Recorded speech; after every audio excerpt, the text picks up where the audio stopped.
full of fear and anxiety. What we need to do is shift their attention to the future. And by shifting their attention to the future, they're more focused on the outcomes they want to achieve, and they're not thinking about the risk, the pain of the present.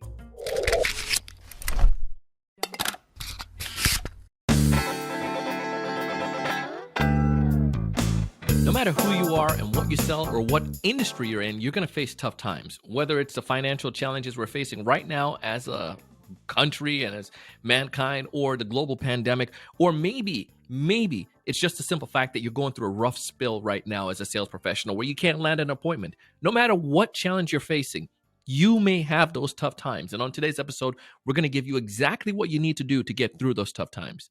I promise you, you're going to love it. Hey, everyone. Welcome to another great episode of the Sales Evangelist podcast. I'm your host, Donald C. Kelly, the Sales Evangelist. And I'm so excited for another great episode. I'm so excited to be here with you today. And on this episode, we have an awesome guest.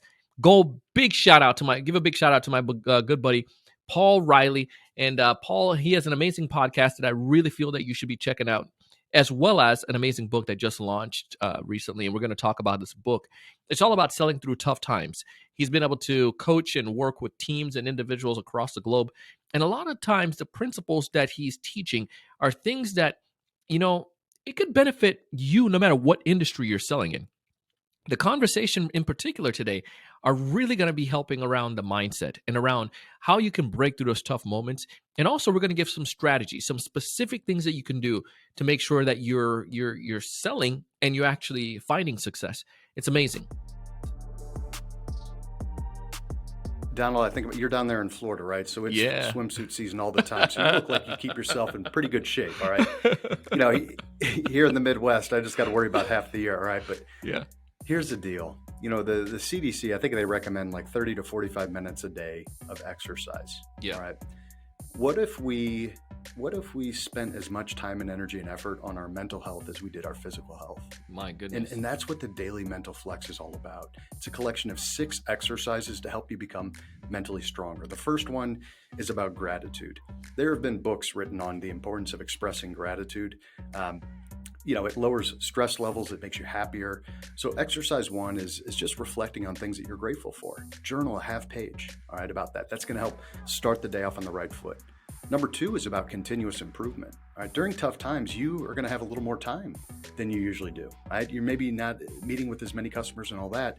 So take some time, maybe 15 minutes every day on a continuous improvement activity, which could be working on your sales presentation. It could be debriefing a tough sales call you had the other day. It could be working on your public speaking skills, right? If that's part of what you do, just pick something every day, 15 minutes, continuously improve. Number 3 is my favorite, all right? Self-discipline. Now, Donald, if you're like me, all right, I make a list of things that I want to accomplish for the day.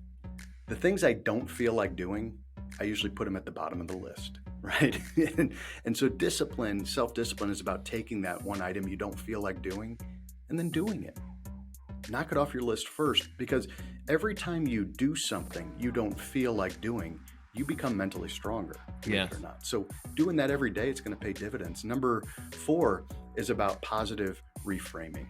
Positive reframing means you look at the negative events that happen throughout the day and you find the positive outcome. What you end up doing is you train your brain to not just look at the negative event, but to focus more and seek the opportunity that comes with it. That's positive reframing. And then pruning and planting positivity in your life. Pruning negativity, rather, and planting positivity. When we're in tough times, it seems like misery loves company and the complainers love a crowd. And so you got to prune that negativity from your life and plant some positivity in it instead. And in the book, I talk about this guy I used to work with. All right, I had a nickname for him. All right, he was the captain of the suck brigade. Everything sucked. I mean, you'd ask, hey, how was your weekend? Oh, it sucked. It was terrible. Like, this guy was so negative. The more time you spent around him, you found yourself getting sucked into his horrible mindset. And so you gotta prune that negativity. And then number 6, it's about making success easier. Success does not have to be as hard as we make it. For example, you and I today. I knew we had this podcast scheduled. So yesterday, what I did is I just spent a few minutes thinking about what we could talk about, how we could prepare and all that. So it's about setting yourself up for success tomorrow by taking action today. Love it. And that means you got to pick some of your goals that you have for tomorrow. And then what can you do to make it easier? If you want to make 10 prospecting calls, hey, spend 20 minutes researching the prospects beforehand so you're ready to go tomorrow. Make success easier tomorrow by taking action today. And being more intentional like that, it's going to help you build that mental strength that we need. Oh man, I love it. And these the 6 things, I was putting some notes here. I mean, they're very practical, right?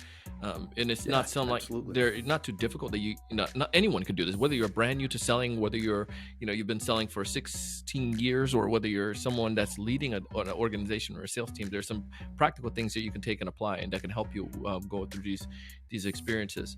I love them. We're gonna put all of these in the show notes, by the way, because oh, great, fan of all of them. Here's another piece that you mentioned in our previous conversation. When it comes towards selling in tough times, this is where the techniques come in. But what is the difference what is different when selling in tough times? And then also, what are the buyers thinking when we're selling through tough times? If you can talk to me about both. Sure, absolutely. So it's a great question, because I want to be clear to the listeners here. Selling through tough times, the process isn't really all that different, but what we need to do is to tweak our messaging, tweak our questioning, tweak little things that we have already in our sales process. That's so important to know. All right. And so the reason that we have to tweak how we sell in tough times, it's because customers will buy different in tough times. And you must take a customer focused approach where it's about serving that customer, understanding how they define value. And that gets into the second question, which is, okay, what are buyers thinking about in tough times? Well, the Great Recession wasn't all that long ago. No. About 10 or so years ago, 10 to 12 actually at this point. During tough times, it's interesting because people are fearful. They're uncertain. Like when we hit a recession, it's like, for some reason, we hit the panic button, we freak out, and we think it's the end of the world, when in fact, it's not. I mean, we've experienced 13 recessions since the Great Depression back in the 30s. We've made it through all of them, and we've become more economically prosperous throughout it. So we're going to make it through them. But what happens is buyers, they start to get fearful. They hit the pause button, which means they're going to slow down their decision making, sometimes stop it completely. They're going to scrap their plans for this year. They're going to move it to next year's budget. They're going to look for discounts. They want to save money any way they can. All right. So that's part of the mindset. And it's a natural response to tough times, because what happens is that as the economic uncertainty takes over, they start to conserve cash. They start to think, okay, I don't know how long this is going to last. I better make sure I'm saving my money now. I better make sure that I'm making good decisions. I don't want to make any risky decisions either and put myself out there in front of my organization. So there's that fear piece at several different levels that will impact decision making. And there's also, a herding mentality, right? Herding in the sense that, animals, they herd up, they get together because there's safety in numbers. Well, we do the same thing as humans. And during tough times, there's that herding mentality where they will incorporate more decision makers. You may need higher levels of approval than you did before. Yeah. All right. And that's largely in part because people are fearful once again. And I that makes more sense with the process. I'll give you, even for me, I was working with a company, and the deal size isn't relatively large. I mean, it has potential to be, but the initial offering isn't that big. But my goodness, you would think that I'm working with like I'm trying to have the president over for dinner, with the level of scrutiny that we're going through. I'm not talking about the president for the company, president U.S. It just there's so many level of scrutiny and involvement, and multiple people involved because of exactly what you said, the herd mentality. Nobody wants to make a wrong decision right now, and nobody wants to want to make sure that's the right thing. So anyways, it's a good point there. We discussed a lot today, but I last piece I want to kind of tackle is how to position to be able to exceed or to be successful during these tough times or in any tough times. How do I position towards that? I don't know if that question makes sense. Yeah, no, that's a great question. Sure. And a couple of things first. As a sales professional, you gotta focus your time and energy and effort on the most viable sales opportunities. Yeah. That's kind of sales 101 type stuff. But the problem that we face during tough times is that we get a little more desperate on what we deem as good business, Yeah. right? Because we're not sure when the next opportunity is going to come along. And so we get a little lax on how we define good business. It's important to stay hyper-focused during tough times on good business, but also be able to detail what business you're trying to avoid.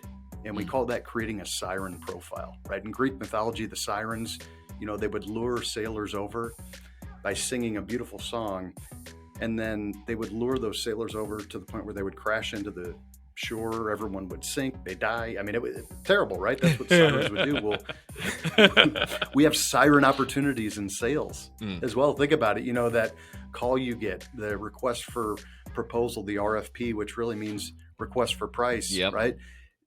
That we think, oh, this is a great opportunity, and we waste time going after the wrong opportunity. So we got to be aware of that, but you've got to change the way your customer thinks. That's one of the critical elements. You got to shift their mindset, because right now in the present, they're full of fear and anxiety. What we need to do is shift their attention to the future. Yeah. And by shifting their attention to the future, they're more focused on the outcomes they want to achieve, and they're not thinking about the risk, the pain of the present. Now, also, we need to shift their time horizon backwards. Sometimes we need to give ourselves permission to make a decision today to help us become better in the future. And how we do that is by talking to our decision makers or a business owner, executive, whoever we're selling to. And we could say to them, look, I know right now we're in a recession, we're facing some tough times, but let's look at a previous tough time. All right, let's look at the Great Recession back in 2009, 2010. What were some of the strategic decisions you made to better position yourself to take full advantage of the economic upswing that took place after? Yeah. And now what we're doing subtly there is we're reminding that executive, hey, we've been through tough times. Your company has grown immensely since the previous tough times. What can we do today to position you to come out of this even stronger? Yeah. And we're letting them know, hey, you've already done this and it's worked out before. It's going to work again. Puts them in a much better mindset. That's one of the ways we can help just change the way they think. Oh, man, I love it. Listen, this book is it's like, y'all need to check it out, because this is going to be like a go-to that you're going to use multiple times. If folks want to get access to the book and to just get connected with you, Paul, deeper, how do they go about doing so? Yeah, no, absolutely. So I wanted to make sure I give those sellers an opportunity to work on their messaging. So I actually have an offer for your audience.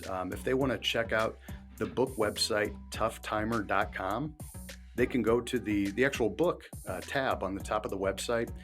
And if they put in their email address, they're going to get access to one of the best chapters. It's a chapter on crafting your customer message. In this chapter, I lay it out in no uncertain terms. Here's exactly how you craft your message and provide a template to go along with it.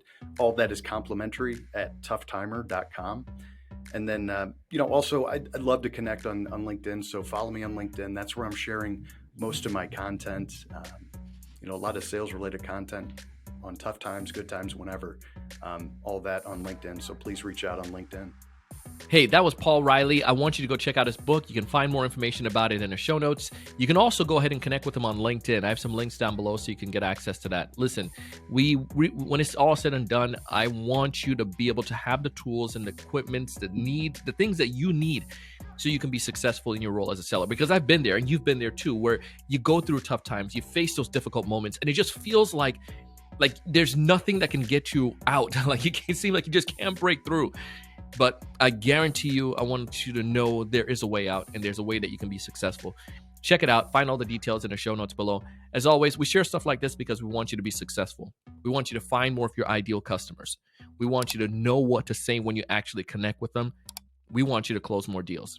As always, go out, raise your level of thinking, connect with my good buddy Paul, and do big things. Thanks so much.